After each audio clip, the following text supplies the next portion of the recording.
Hi there, MTNZ. I'm back for my next Chewing the Fat, and today I'm joined by Natalie Braid. How are you?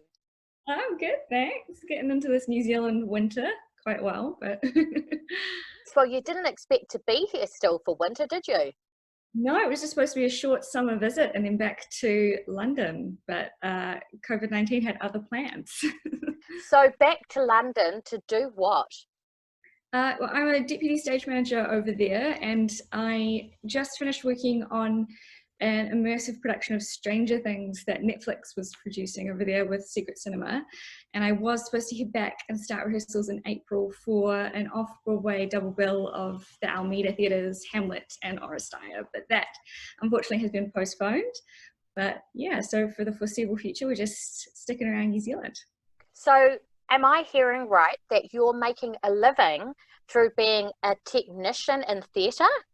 I know, shock horror. It's amazing. I'm a stage manager, and I've been kind of in technical theatre, I would say, for about 10 years now. First started here in Auckland, yeah, on a Young and Hungry, back when it was Young and Hungry, when Auckland Theatre Company were doing their youth participation program. I think it was before Next Big Thing. Yeah.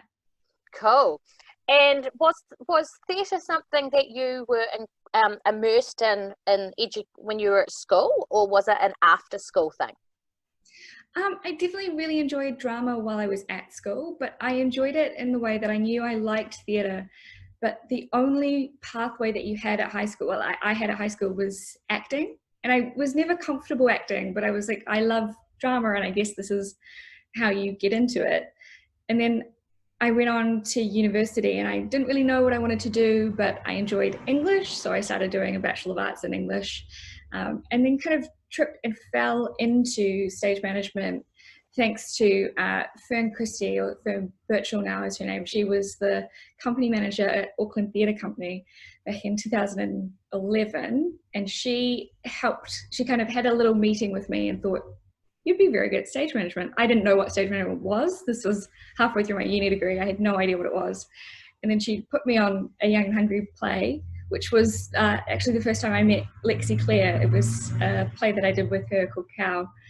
And I fell in love with it. And there I was, like, halfway through tertiary study, not in stage management, never having heard of it before, but then kind of found this vocation and just followed everyone who was involved in it and tried to get my hands on as much work as I could.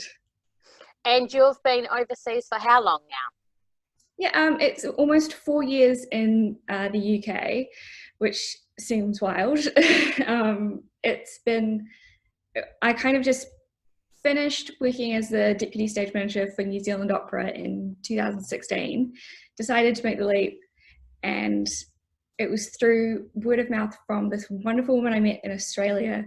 She managed to connect me with a stage manager in the UK who was doing a tour of Pygmalion, and then I ended up interviewing for that, got on really well with this stage manager called Pippa Meyer, and that was my first gig in the UK in 2017, and I've been working there kind of full-time ever since as a deputy stage manager.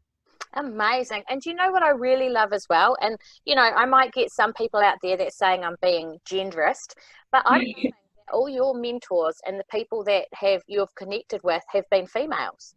Yeah, absolutely. It's been this amazing community of phenomenal women who they're just really inspiring and really different across the board. Like, there's been, especially, which has been really interesting, it's been all through Auckland and internationally. I could list, there's also a wonderful woman called Chelsea Adams. She's from New Zealand, but she's working in Macau, and I've managed to go over there and do a colleague placement with her. It's been, I don't know if I would call it genderist. I think it's just this really awesome spotlight on kick-ass women. It's just And, really nice. and again, too, to realise, so people listening in from MTNZ, that one, stage management is a profession that you can do professionally, and two, it's not just for men. No, exactly. And I think there's this really there's this view of it as well, of like this really kind of like strong, maybe like bossy or like really like alpha position, and it's like, No, the best thing you could be doing is being like really like open, communicative, empathetic, like a strong team player. And I think that really plays to a lot of strengths of a lot of women. So I think that's excellent.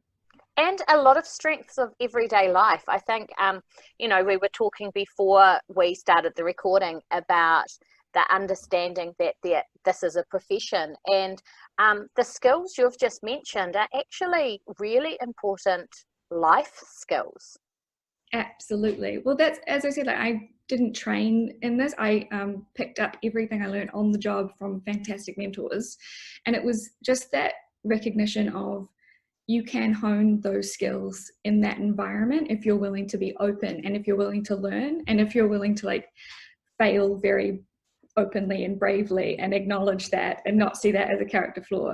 And I think that kind of humility that comes with that is I mean, that's a great life skill generally. But And what do you think, thinking about your learning that you've had through being in London, what do you think something that you could, if you were to come back to New Zealand on a more permanent basis, what do you think you would bring back, or something you would want for New Zealand industry technically? I think really just the community basis of it. Like we were talking before, not necessarily formalized as like a union as such, because the industry over there needs a union because of the size and the scale of all the different productions that's going on. But the fact that I moved there not knowing really a single person in the industry, and it's been kind of almost 4 years, which isn't a huge amount of time, but there's just been this incredible sense of community and all of these wonderful people who you've met through jobs and then socializing with those people on those jobs. And I think bringing that aspect back specifically for stage management, like I do think we have a really strong general arts community in New Zealand, but I wouldn't say that there's this hub of specifically stage management or this recognition of that as like a really good skill that every production needs to have someone who's really good at that role in. So being able to bring that back would just be excellent. Like I've already been talking with a few people here of even just having a few like cups of tea in the afternoon at people's houses, creating some kind of newsletter situation, something where we can all touch base with each other. Because I think there's some really good models in the UK for how that works. So I don't know if you're aware that MTNZ, we do have a technical group Facebook page for Amazing. community theatre in New Zealand. So I'm going to be inviting you to that page. Please do. I'll be posting hello. Yeah, no, that's fantastic. So what have you been doing to stay busy during lockdown? Oh, it's been really hard. It's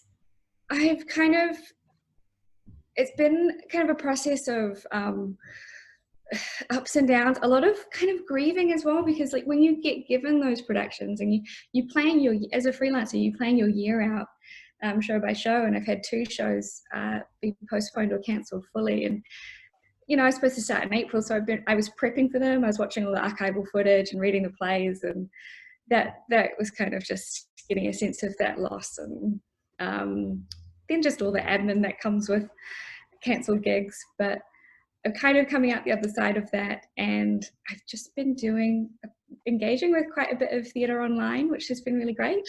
It's been really cool being able to expose a lot of my friends here in Auckland to all the UK theatre now that it's so accessible. Being able to sit them down and go, I saw this at the Old Vic, and now we can watch it in our living room. So that's been quite fun.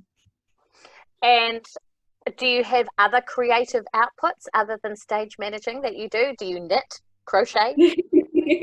I tried my hand at a lot of things. I'm not very good. I'm very good at facilitating creativity, not amazing at the actual creating. But I am an avid kind of cook and baker.